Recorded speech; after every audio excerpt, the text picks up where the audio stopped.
Now, what are the alveolar macrophages? Alveolar macrophages phagocyte foreign materials, release cytokines, and alveolar proteases. Hemosiderin-laden macrophages may be found, for example, pulmonary edema, alveolar hemorrhage. This is the type 1 pneumocyte, this is the type 2 pneumocyte, this is the alveolar macrophages, and this is the capillary. Now, what are the club cells? Club cells are non-ciliated, low columnar cuboidal with secretory granules located in the bronchioles, degrade toxins via the cytochrome P450 system, secrete component of surfactant, progenitor cells for club and ciliated cells. Now, student, we divide the respiratory system into two parts. This topic is important for the MBBS point of view. Okay, I teach all the points related to the embryology of static, and now it is related to the purely embryology. Upper respiratory system consists of nose, nasopharynx, and oropharynx, in which we will learn in the nervous system. Now, we emphasize on the lower respiratory tract consists of larynx, trachea, bronchi, and lung. The first sign of development is the formation of the respiratory or laryngeotracheal diverticulum in the ventral wall of the privative foregut during the 4th week or at the end of 3rd week. Don't worry, I explain with the figures. Okay, these are the points which I explain first, then I explain this with the diagrams also. Okay, fine. The distal end of respiratory diverticulum enlarges to form the lung bud. Point D, the lung bud divide into two bronchial buds, that bronchi into the main primary lobar, secondary segmental tertiary, and the subsegmental bronchi. Point E, the respiratory diverticulum initially is in open communication with the foregut, but eventually they become separated by the indentation of mesoderm. The tracheoesophageal folds. When the tracheoesophageal folds fuse in the midline to form the tracheoesophageal septum, the foregut is divided into the trachea ventrally and esophagus dorsally. Now see this picture. Okay. Development of the respiratory system, 4 week, 5 week, and 6 weeks. Now, in that, this is the foregut. At the 4th week, this is the diverticulum respiratory diverticulum which arises from the foregut. This is the ventral mesoderm. Okay. After that, the fold is developed. Tracheoesophageal fold is developed at 5th week. Then, at 6th week, the trachea is developed and esophagus is separated by the septum. Now, in this picture, respiratory diverticulum is arising in the foregut, bronchial bud, then esophagus and trachea separated by tracheoesophageal septum. This is the right lung, this is the left lung at 8th week. Now, clear? This is also a better picture. Okay. Now, how we get the respiratory system embryologically? We understand that how to get the respiratory system. First is the bilaminar disc. We know that there is the epiblast layer, and second is the hypoblast layer. Epiblast layer covering the amniotic cavity, related to the amniotic cavity, and the hypoblast layer covering the layer of the yolk sac. Now, the gastrulation occur, trilaminar disc is formed. How? Primitive streaks in the epiblast layer. Pit is formed and epiblast layer is migrating through this primitive streak and form the ectoderm, mesoderm, and endoderm. Okay, converted into these 3 layers. More epiblast cells through primitive streaks. Lateral folding occur and craniocaudal folding occur. Lateral folding means laterally. Craniocaudal means head to toe folding. Now, this picture, see this picture. This is the neural tube. This is the paraxial mesoderm. Near to the neural tube, this is called the paraxial mesoderm. This is the endoderm, epithelial lining of the respiratory system formed by that, and this is the gut tube. Okay. This is intermediate mesoderm, and this is somatic layer of lateral plate mesoderm near the ectoderm. जो ectoderm के नज़दीक mesoderm है उसे हम somatic layer कहते हैं of lateral plate mesoderm.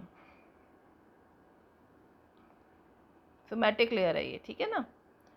उसके बाद जो एंडोडर्म गट को जो कवर कर रही है उसको कहते हैं splanchnic layer of lateral plate mesoderm near the gut which form cartilage, muscle and connective tissue. This is the lateral folding of the embryo, okay, which I teach you. Next, in the craniocaudal folding, this is the sagittal view.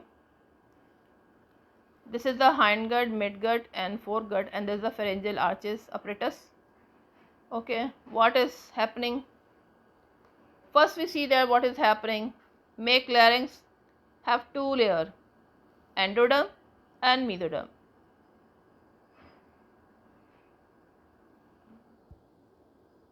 Coming from this endoderm is coming from pharyngeal pouches 4 and 6. Give rise to the epithelial lining. Okay. Now mesoderm, which is splanchnic mesoderm, make trachea, endoderm from foregut and mesoderm from lateral plate mesoderm from splanchnic mesoderm. Make lungs, endoderm from foregut and mesoderm from lateral plate mesoderm is splanchnic mesoderm. Now, how the larynx is formed? How the larynx is formed? Now, this is the pharyngeal apparatus, and I visualize vision is from this pharyngeal apparatus. Okay, we cut it and visualize from the pharyngeal apparatus. This is the buccopharyngeal membrane become mouth. Okay, these are the pouches, pharyngeal pouches, which is endoderm. This red color is mesoderm, which form muscle, connective tissue and cartilage, and this blue lining here is a bit in between the blue, this cleft. It is called the pharyngeal cleft. Now in week 5, 4 to 6 pharyngeal arches, epiglottic swelling is arise, arytenoid swelling is arise. Week 5, laryngeal orifice arise, vocal cord is formed. Week 6, swelling develop around the orifice. Around the orifice, there is a swelling. Now, mature lung is formed at 12 week. This is mature larynx. Okay. Mature type of larynx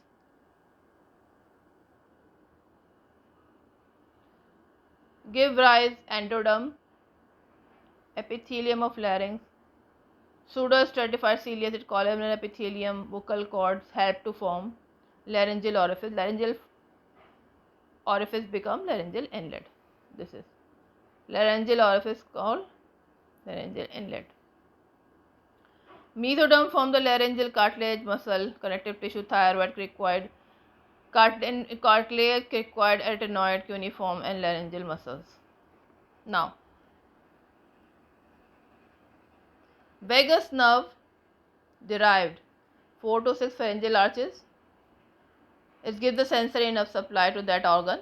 Laryngeal orifice become laryngeal inlet. Now trachea. How the trachea is formed? Now student, how trachea is formed?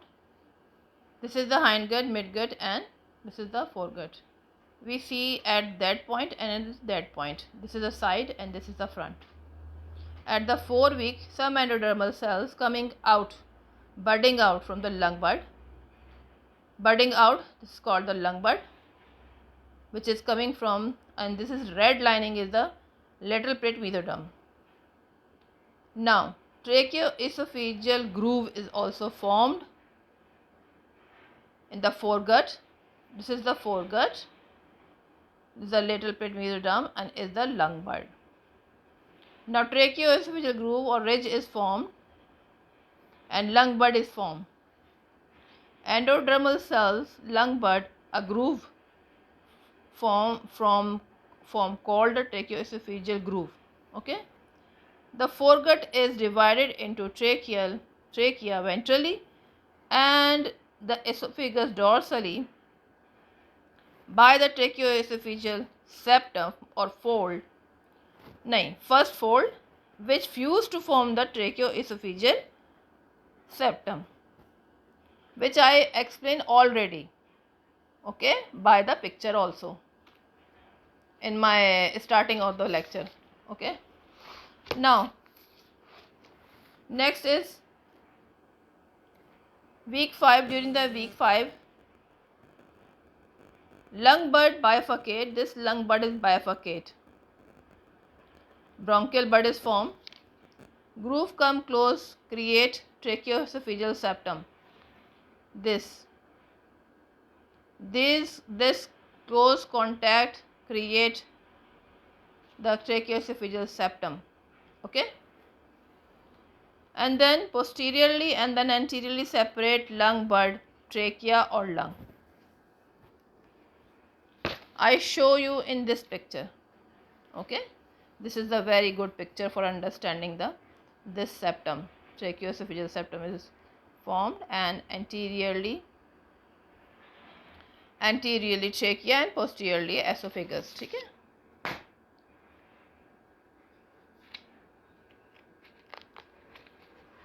Now